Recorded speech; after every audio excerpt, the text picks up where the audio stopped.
All right, y'all. Some of y'all may have been here last week. If some of you maybe not, and you're thinking, who is this guy? I've never seen him before. And that's just because the time I went to Sandhurst and the time you went to Sandhurst just didn't overlap. My name is Dr. Seth Rainwater. I'm a clinical psychologist here in town.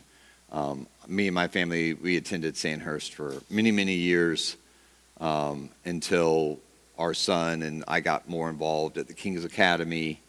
And so now we attend Trinity Presbyterian, where I serve as a church representative on the board there. So people always ask, well, why did you leave Sandhurst? Wanting some big, juicy reason. And it's like, well, school board is the reason why, which is not, I think it's probably the least exciting answer that you can come up with. But I love Sandhurst, and Adam and I are doing this class together, except he decided to slack off today, as usual, and I think he's on vacation or something like that. So we're going to continue our presentation here on media in the Christian life. I'm going to touch on a few things from last time, not a major review, but a few things from last time. We are just, again, talking about media use and how it is affecting us as people, as humans, and the idea that as Christians, our response to that effect should be unique compared to the average, perhaps non-believer's response to it. Just like everything in life, the Christian response is supposed to be something that is not of this world, yet still works in the world that we live in. This here is just kind of a reminder of what we talked about last time in terms of ages and how many hours on average each age group is using of media a day, and the most common type of media that this age group uses. So you can see on here, the minimum is 6 hours a day on average. And that is for 8 to 12-year-olds and 25 to 39-year-olds. They are in the lowest possible range. But the highest is 10 or more hours, and that's like 13-year-olds, even up to 65-year-olds. So people are, we're consuming a fair amount of media every day, and you can see the different types of media tend to change as people grow, with gaming and YouTube being for younger kids, and then social media and video streaming really taking over, and then older people, and I'm in the second to last row there, I'm 41. We typically use traditional TV, right, like direct TV or broadcast television versus media streaming. And this isn't something we talked this isn't a slide we showed last time, but this is really important to what we're talking about here, which is we are, of course, focusing on social media, electronic media, but when we use the word media, we mean any element that mediates between you and something else. So, for example, of course, social media is a great example of that. Video is an obvious example of that, TV, watching Netflix, what have you. But we are also including things like text-based media. Everything from Wikipedia to reading whatever news site you believe is telling you the truth. You're wrong, but it's a nice belief to have. To books that you like to read, right? One of the things I kind of point out here is I'll talk with people in my job as a therapist, and they'll be like, "Oh, I don't watch TV. I'm not into all that stuff." "Oh, how do you spend your time?" "Well, I just read like 4 or 5 romance novels a week." And it's like, well, I'm not so sure that's actually significantly different than what you see as bad media of TV watching or what have you. We also are including things like auditory. This is one of the ones that I think gets overlooked a whole lot. Who in here listens to podcasts? By show of hands. So maybe just at 50%, maybe a little bit under 50%. I talk with people and they're listening to 6 hours of podcasts alone in a week. And that's a tremendous amount of influence to be giving somebody in your life. You know, people, when they come and see me for therapy, it's 45 minutes. You know, and that's once a week, maybe. You're in church, you know, you guys are extra Christian because you're here for Sunday school, which is awesome. You know, you guys are getting a little more, but, you know, think about realistically how much time, you know, how much time am I hearing from my actual community people, and how much time am I listening to people who I'll never meet, right? And just the amount of influence that you're giving them in your life. Gaming, of course. Gaming gets a bad rap. Quick side note on the research on video games. In general, actually pretty good. The negative effects of video games have been drastically overstated. What is correlated with aggression when it comes to video games is how frustrating the game is. So you could play, if you could play a game where you're supposed to kill everybody, and if you don't find it frustrating, it won't actually make you more aggressive. Or you could play Tetris, and you could find Tetris really, really frustrating, and you're more likely to be aggressive after playing Tetris if you find it really frustrating. Well, the biggest issue with gaming nowadays is the loot system, essentially, in video games, which is you get more because you play more, right? And what you get is randomized. In fact, there's companies that have been sued for essentially creating gambling systems for minors and video game systems. And that's the really big area of concern when it comes to video games. So if you're sitting in here and you like video games and you think, oh man, this is bad news for me, not really, unless you're hooked on a video game. And it could be a mobile game. People say, I don't play those Fortnite things or like that, but I'm on level 732 of Candy Crush. Oh, what's up? That's amazing. That's amazing. And again, there's nothing inherently wrong with being on level 6,000 of Candy Crush. I would say, you know, how'd you get there? What did it cost you financially, time, relationally? And if you're like, no, I did it like 10 minutes at a time over the last 20 years, that's very different than somebody who said, well, I got to level 6,000 in the last 3 months. These two people have paid two different prices. And then lastly, AI, which is a burgeoning type of media that we are all kind of on the upswing with here. And you may think to yourself, well, I don't use AI all that much. You know, I don't use ChatGPT, I don't use Midjourney or what have you. You do, you just don't realize that you do, and the amount that you're going to be using it is only going to go up with time. You know, most, like if you've ever chatted with a customer service bot, in the past, those were things that were somewhat artificial intelligent because they were like a decision tree. If the customer says this, say that. But now when you're interacting with chat bots for like Amazon customer service, you're dealing with an artificial intelligence, something that's working on the fly. A lot of the media that you'll consume over the next 5 to 10 years will be essentially created by artificial intelligence. Everything that you hear about artificial intelligence, all the good and the bad, I would say is probably true. So just one last thing here to review before we get into the meat today. And it's this idea that you are the product. Okay, I had some feedback last time that we didn't explain this idea super good. And again, we're going to be talking about stuff mostly from a social media aspect. But if you're sitting here thinking, well, I don't do that, so this doesn't apply to me, you're wrong. This applies to all media use, right? We want you may think, I don't use social media. Okay, well, what do you use, right? What is your media of choice? And if so, and what, depending on what that is, do some of the things we talk about here today apply to you, okay? But you are the product is this idea that if you didn't buy it and if you didn't sell it, you are the product, right? You are the thing being bought and sold. Media cultivates your attention. That's the job of media. Media's job is to get your attention and to get your attention for as long as possible. Yes, even something like a book, right?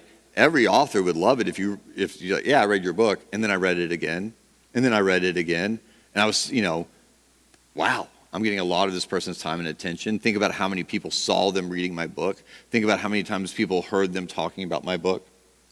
So it's designed to capture as much of your time, energy, and attention as possible. Then that is sold, essentially, right? Companies pay for things that they know are going to grab your attention. So when you Google something, for example, like if you just take the word dog, you Google the word dog, and I Google the word dog, we don't get the same results. We don't get the same results on the first page of Google. Google is going to give me results that its data says I'm most likely to click and engage on. And Google is going to give you results that you're most likely to click and engage on. And that's what I mean whenever I say it's being sold, right? So how you do things and online and what you are looking at and what have you, that's all captured. In fact, have you ever gone online and started to fill out like a contact form for something, and then you got like halfway through and you're like, I don't want to do this, and you just delete everything and leave the page? They already got your information. They capture the information as you put it in the field, not when you click submit, right? So all of this data is being harvested and then is being sold to companies to gather more of your information, right? This is why like every book cover looks the same right now.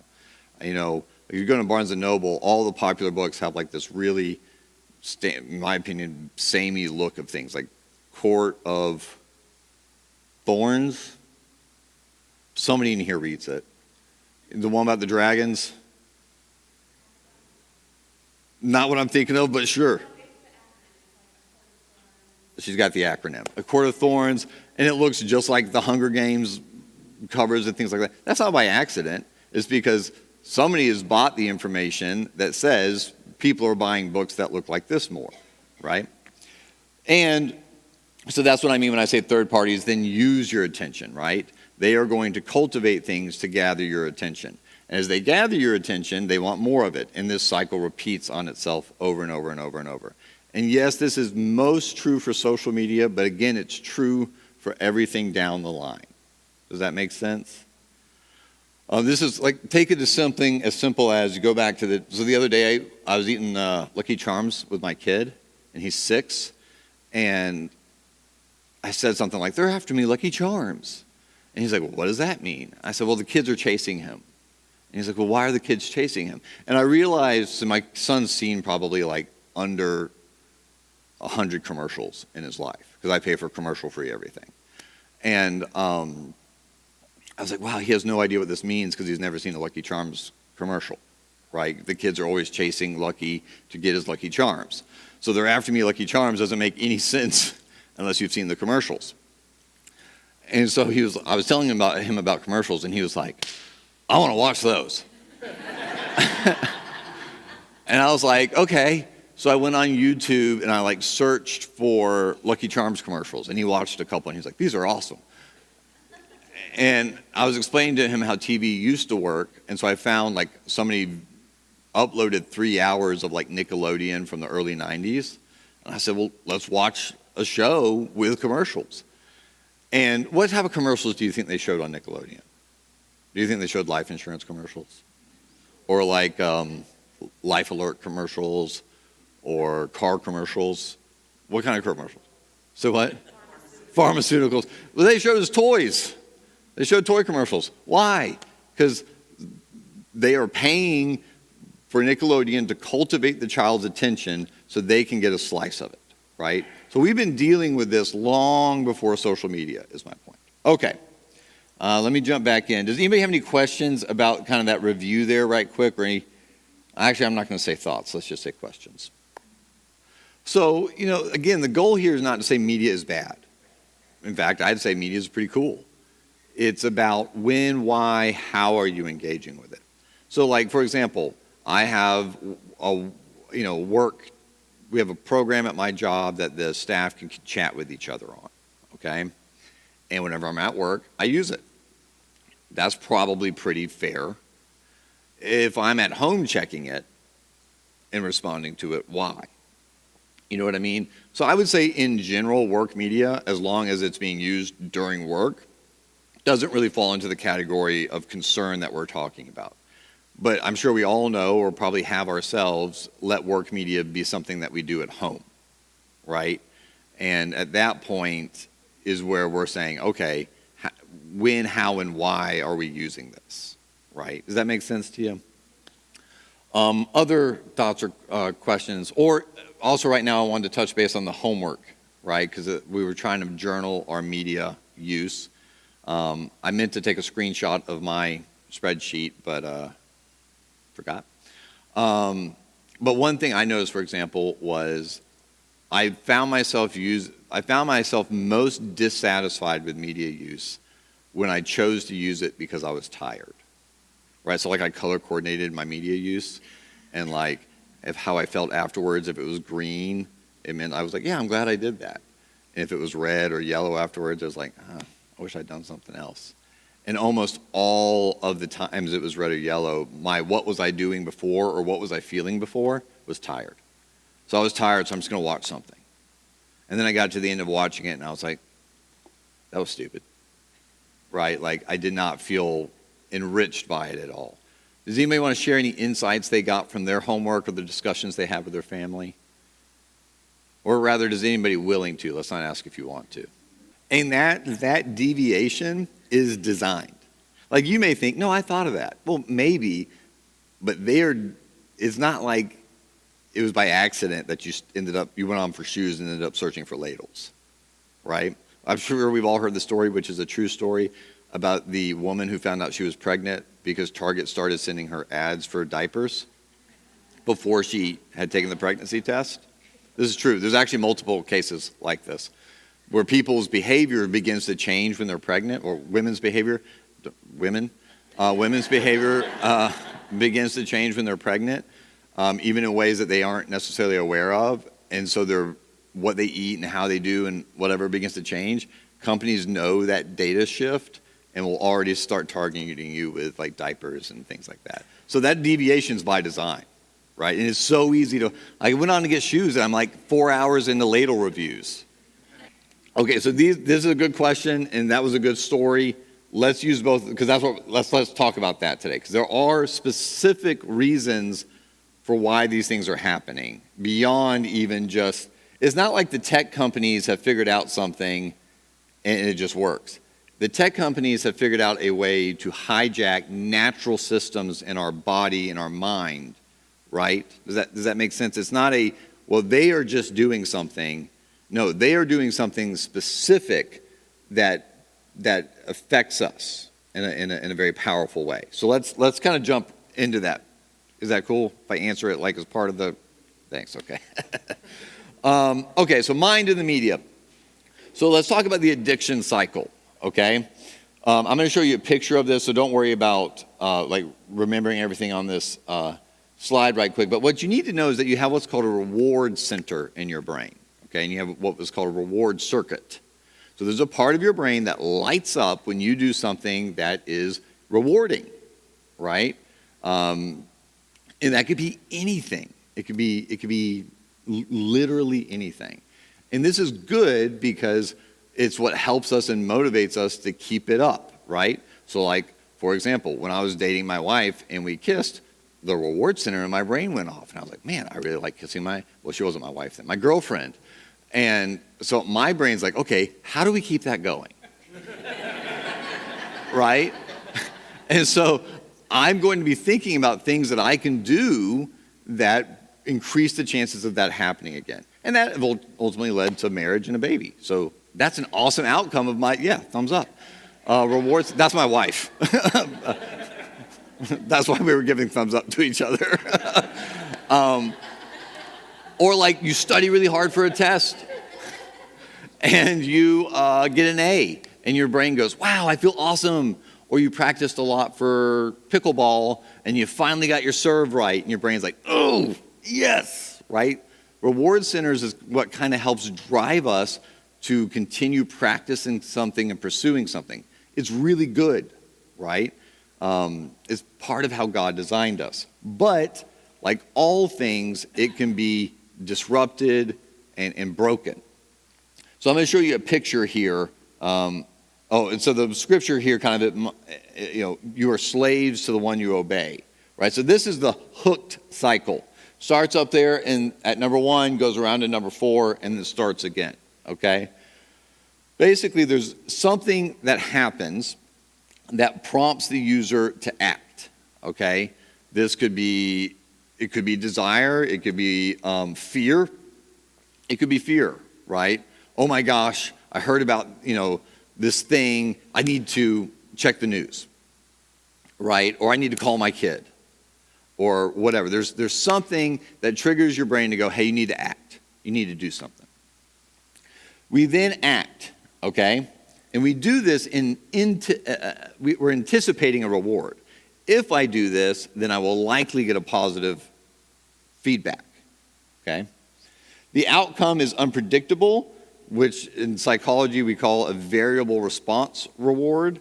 Quick side note of what that means, because it's really important in understanding all of this. If you put a rat in a cage and you give it a button, and every time it pushes the button, it gets a piece of food, at first it'll push the button a ton. And then it'll realize, oh, I only need to push it when I'm hungry. And then it will only push the button when it's hungry.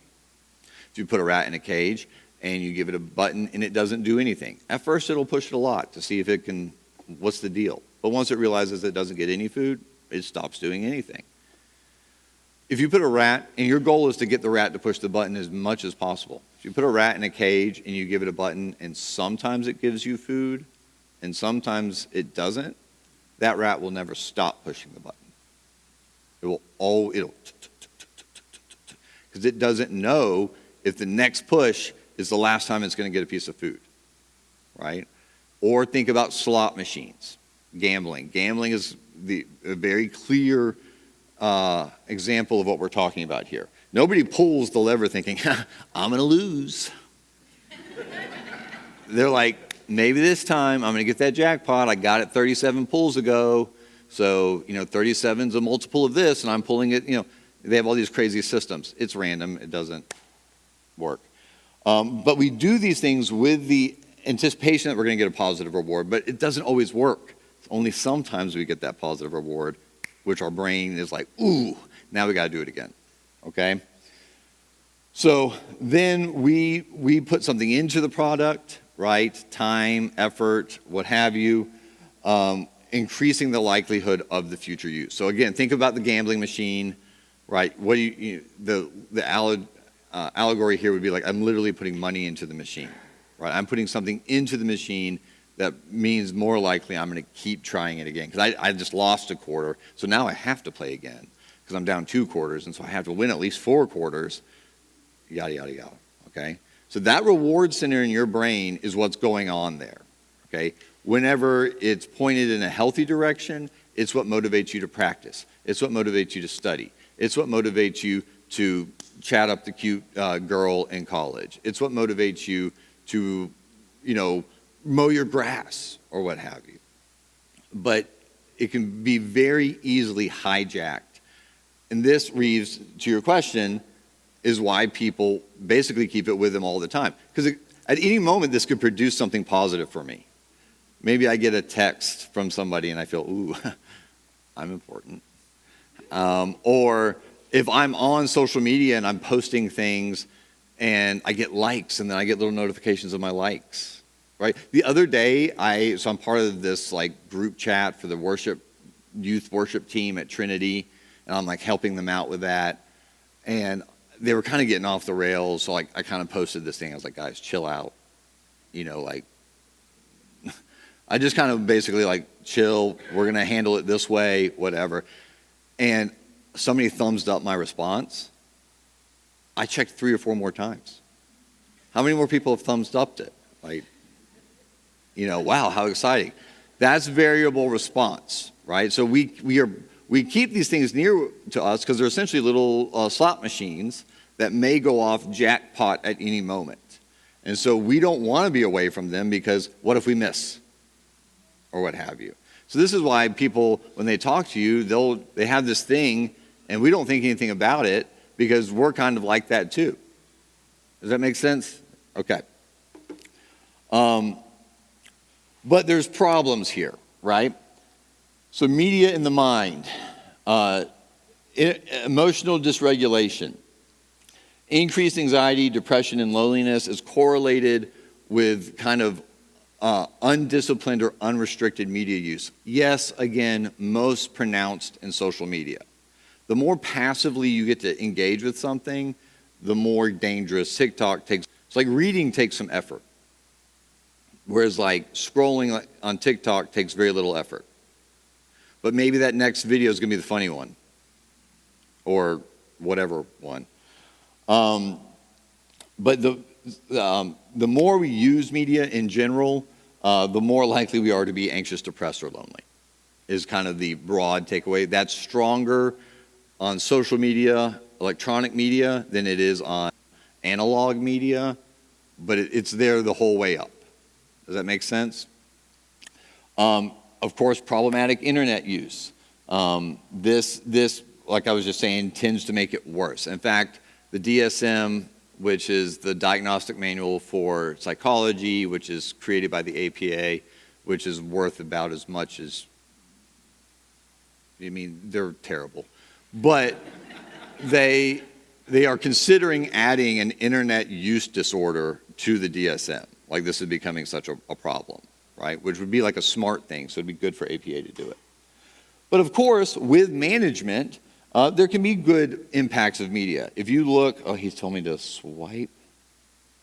If we look back here right quick, I won't go over this, but if you see the rightmost two columns, there's pros to each one of these, right? There's not that, again, it's bad. It's just how, when, and where, and why determines if you end up in the pro side of things or the con side of things, okay? And the pros and cons. These are not ideas that I've put in here. These are all things that research has told us are the pros and cons of different types of media use. All right, jumping back ahead here. Oh boy. There we go. Possible, but you have to walk such a straight and narrow on it. It would be like if you and the people you're going to interact with anyways in a given week are using social media to further enhance that interaction, it's probably a good thing. Almost nobody uses social media like that. We were looking at my Facebook feed beforehand, Grayson and I scrolled for how long? And there was nobody in my immediate life on my Facebook feed. Nobody, right? And I was like, this is stupid. This is like actually dumb. Like I learned that this person I knew whenever I was a kid, their kid had a birthday. I don't care. So all things are lawful me, but not all things are helpful. This idea that, yeah, we can use media, we have free will. We have free choice in how we do this. We may not be doing anything wrong with it. I'm not looking at pornography. I'm not addicted to gambling on an online site or something like that. I'm not doing anything unlawful, if you will, but that doesn't mean it's permissible for you either as a Christian, right? Are we approaching our media use as a living sacrifice? Is our media use or any media use something that we are laying down on a daily basis and then asking God, hey, is it time to pick this up? Or do we have it and say, hey, God, if you want me to put this down, let me know. Right? Over here, okay, onwards and upwards. Here are some graphs, okay? Over here, screen time is linked with mental well-being. On the, oh boy, what's the up and down one? X-axis? No, Y. Y. On the Y-axis, we have mental well-being, okay? This is on the four graphs on the left. On the Y-axis, we have mental well-being. On the X-axis, we have digital screen engagement on the top two, and on the bottom two. And then different types of digital screen engagement on all of them. So the top left, using smartphones, the more hours we use it, the less our mental well-being goes down. The same is true with video games. The same is true with computers. The same is true with watching TVs and movies, right? All of them trend downwards the longer we use them. Cool little side note, though, if you notice, video games actually trend down the least. So kids, remember it. So long story short to say, any media really, the longer you use it, the less satisfying it is to you, right? And this has to some extent to do with habituation, which is the idea that you need more of something to achieve the same result, right? This is like, so last night my kid and I and my wife, we watched The Creature from the Black Lagoon, right? It's rated G, and it's like this guy in a rubber suit. My kid's 6, right? And we had a fun time, but when it came time to go to night, he's like, are all of our doors locked? You know, that sort of stuff. And if I waited a couple years and I showed him Creature of Black Lagoon again, he's going to be like, You know, and wait a couple more years, whatever. You know, he's going to get desensitized to material. And so it's going to take more shocking things to achieve the same result. Does that make sense to everybody? So that's why the longer we use something, our satisfaction goes down, right? Because we need, there's another way, it to be more intense to start achieving the same results. The novelty factor is another way to think about it. Over here is basically the same thing. Y-axis is life satisfaction. The top two are screen time per day. The bottom two are physical activity per day, per hour. So the more time you spend on screens, the more your life satisfaction goes down, and the more active you are, the more your life satisfaction goes up. Okay? Let's look at some more. Depression among teens. For girls, it's gone up 145% since 2010. That's crazy. For boys, it's gone up 161. Mental illness among college students. Again, anxiety, depression, jumping up through the rafters there. Do you know what the gray box represents? Yeah, when social media became available on cell phones. Those span of years is when you got social media on your cell phone. So boys and girls are trucking along 5 to 14% up until late 20s, early 2010s. That kicks on. All those kids get cell phones and all those kids get social media on their cell phone. Here's the after effect, right? Same with the other graph as well. So this stuff is having an effect on you. And again, remember, yes, social media is where we see the strongest impact. But this is going to be true kind of across the board, right? Like, I remember whenever I was a kid, you guys remember NYPD Blue? Does anybody remember NYPD Blue? Please. Okay. They said in one of the episodes, I don't remember what cuss word it was, so I can't even think of what letter to say here. But they said a word. Oh my gosh. And it was the first time that word had ever been said on broadcast TV. And there was news articles about it. And whatever the word is now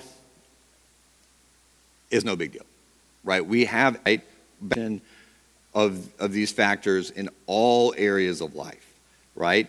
Back in the day, if you wanted to buy a 50-cent grocery store novel with Fabio on the cover, you could do that, but it was kind of like, really? Now, which I guarantee, best-selling series of all time, 50 Shades of Grey, which I guarantee you makes those grocery store novels look like, I don't know what the analogy here would be. Tame, thank you, Britt. Tame. So again, this is where we see it most pronounced, but this is happening across the board. Quick note here. Look at ADHD. It's climbing, but not that much. Not that much. It's kind of on a steady trend upwards. It's the things that this graph over here, it's the third line down. So one of the things that people say about people nowadays, and it's always young people, like we're immune to it, like our brains when we turn a certain age are just like, we are immune to anything bad. No, you're not. People say, oh, people's attention span is getting terrible. No, it's not. Our attention spans are just as good as they basically have always been, right? What we are doing is fragmenting our attention, which is different, okay? Attention span means your ability to pay attention for a certain period of time steady. What's happening is you're using that same bandwidth of span, that same attention ability, and instead of applying it to one or two things, you're applying it to 4, 5, 6, 7, 8 things. So you're taking the same bandwidth you have and you're slicing it up. Does that make sense to everyone? So the effectiveness of your attention is going down, but your ability for attention is pretty much the same. So we're constantly switching between media sources, apps. It reduces the brain's ability to process information effectively. One of the things, and kids are most susceptible to all of this, right? Kids are most susceptible to all of this. Your brain doesn't really stop growing until you're 25, so these effects are quadrupled. I'm just making that up. They're a lot stronger. Talking. Have you guys seen these videos where there's somebody talking and then there's a video game being played in the other window?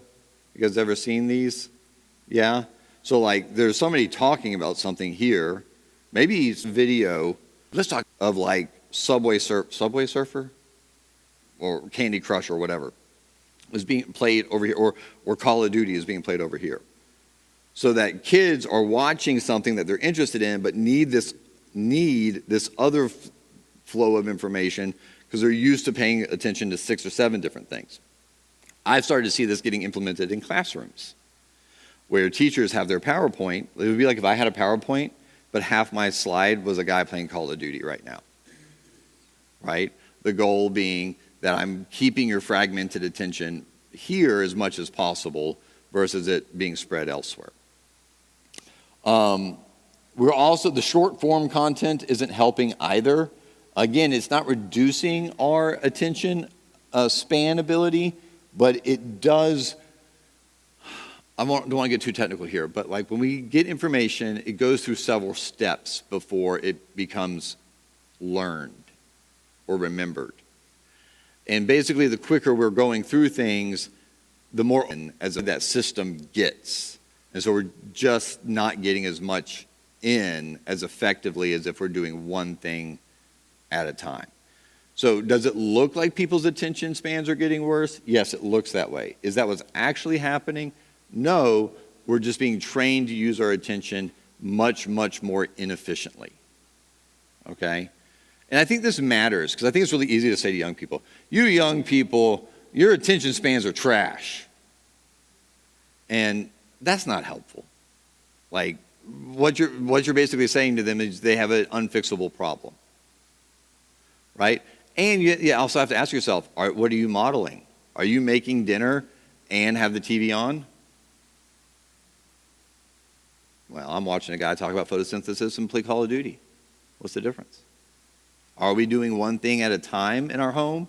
Or are we doing lots? Are we having family dinner, but again, the TV's on? Or we have, music on or what have you? Are we fragmenting our attention? Be still and know I'm God. Not, hey, while you're doing this, know I'm God. I mean, yes, that. But the main commandment is be still. Do one thing at a time and know that I'm God. God doesn't want your fragmented attention. He wants it completely. That's the way our brain works best. All right, I'm going to keep moving here because we're time. Attention is a skill. I kind of talked about this a little bit already, so I'm not going to belabor it. But just know that people have these ideas that your brain has certain abilities, and that's the ability, and then your brain will do that because it's the ability. No, most of what your brain does is something that you have to hone over time through practice. If you want to get good at doing one thing at a time, you have to practice doing one thing at a time. It's not something that your brain's just going to naturally do. Your brain's going to do, it's going to adapt to whatever you require it to do. So if you require it to do 7 things at a time, it's going to get good at doing that.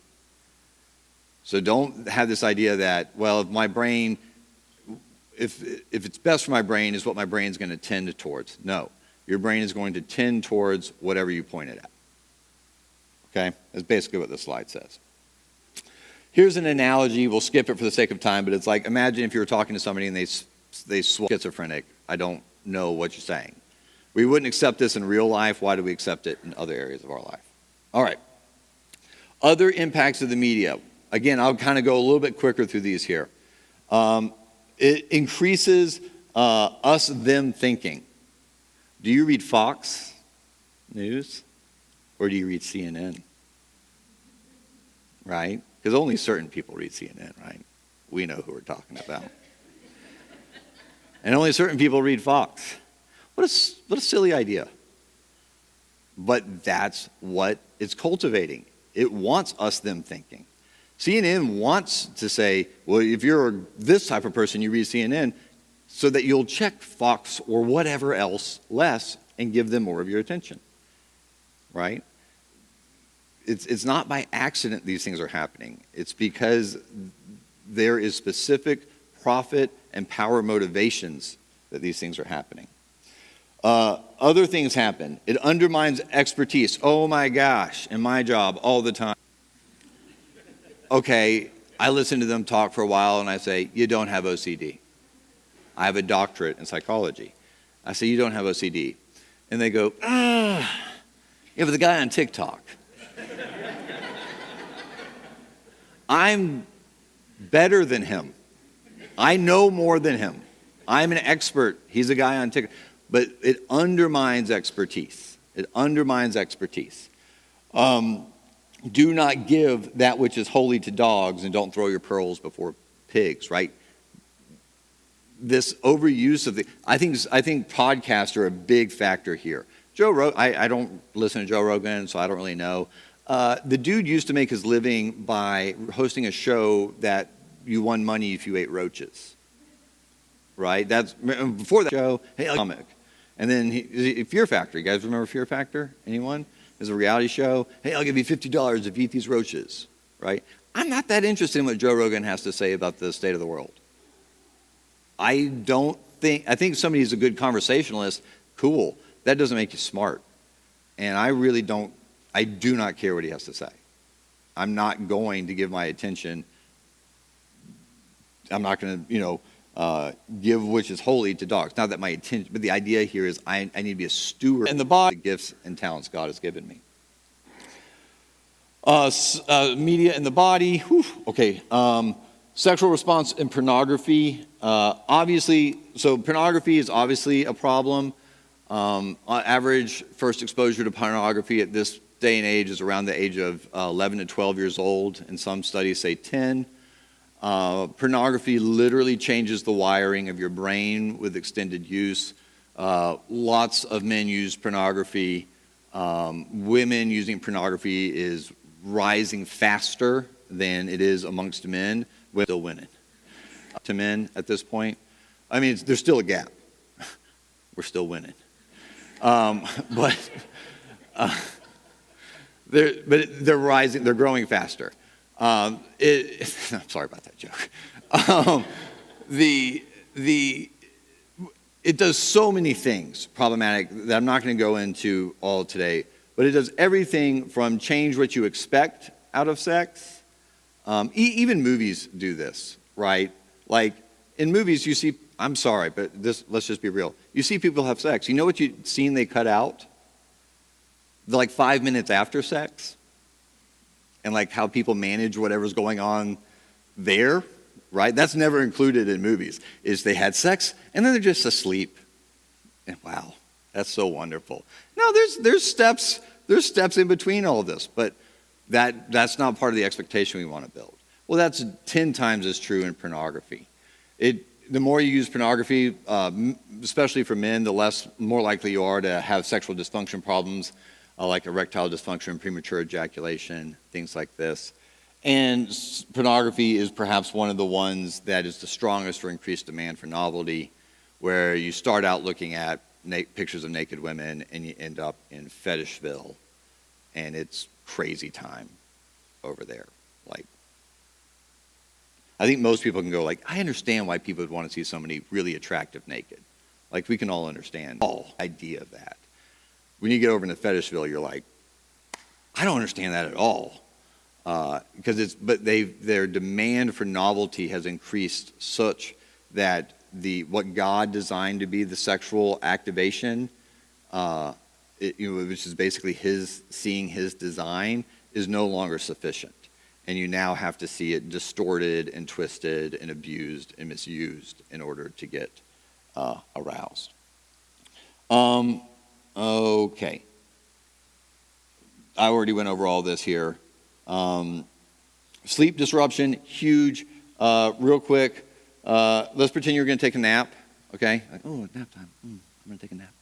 And you get down, and you're laying down there, and I come over to you with a Maglite flashlight, and I turn it right on your face, and I start playing the 90s super hit Whoomp There It Is by Tag Team at full volume. And you're like, hey, what are you doing? I'm trying to take a nap. And I'm like, yeah, cool. What are you doing? You're trying to take a nap. You're literally shining a flashlight in your face, and it's a singing, dancing, magical flashlight. Do not, I'm just going to be real fast here. Do not do that. Do not use your cell phone in bed, really at all. I'm not perfect about this, right? I think, I'm going to find, because I have tinnitus, so I listen to something when I go to sleep. I'm going to find a debate to listen to or something. And then 10 minutes later, I'm like, I forgot to find the debate, right? So I'm not immune from this. Long story short, your brain produces melatonin based on light exposure. Melatonin is what puts you to sleep. You turn this flashlight in your face, your brain goes, whoa, halt melatonin production. Also, 20 kids drowned in Texas this week, so think about that. Good night. It's a terrible idea. Media use, here's another great one. Well, I don't do that. Well, I just get in bed and turn on the TV. Everybody close their eyes right now. Close your eyes, take your hands, cover your eyes, and now uncover your eyes. Keep them closed. Cover them, uncover them. What are you working? Do you notice any changes in light values? Also, when you did this, did your ears stop working? Guess what? When you're asleep, your brain is still processing all of the light exposure that's going on in your room from the TV, as well as all the noise.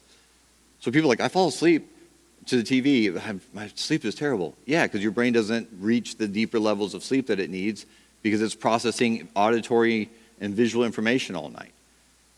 Your bed is for sleep, and if you're married, sex. Outside of those two things, don't do it in bed. Period. All right. Media makes us more sedentary. Obviously, that's not good for our health. We sit and watch TV for 4 hours a day. Sitting is the new smoking.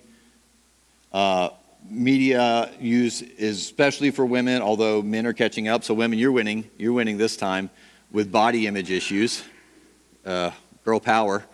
But guys are catching up. I've had more anorexic and body dysmorphic guys in my office as time has gone by. Okay. So long story short here, the point we want you to walk away with today is that processing everything all at once is soul numbing. And so you see on the little scale here, which, by the way, I had ChatGPT make that picture for me. That's true.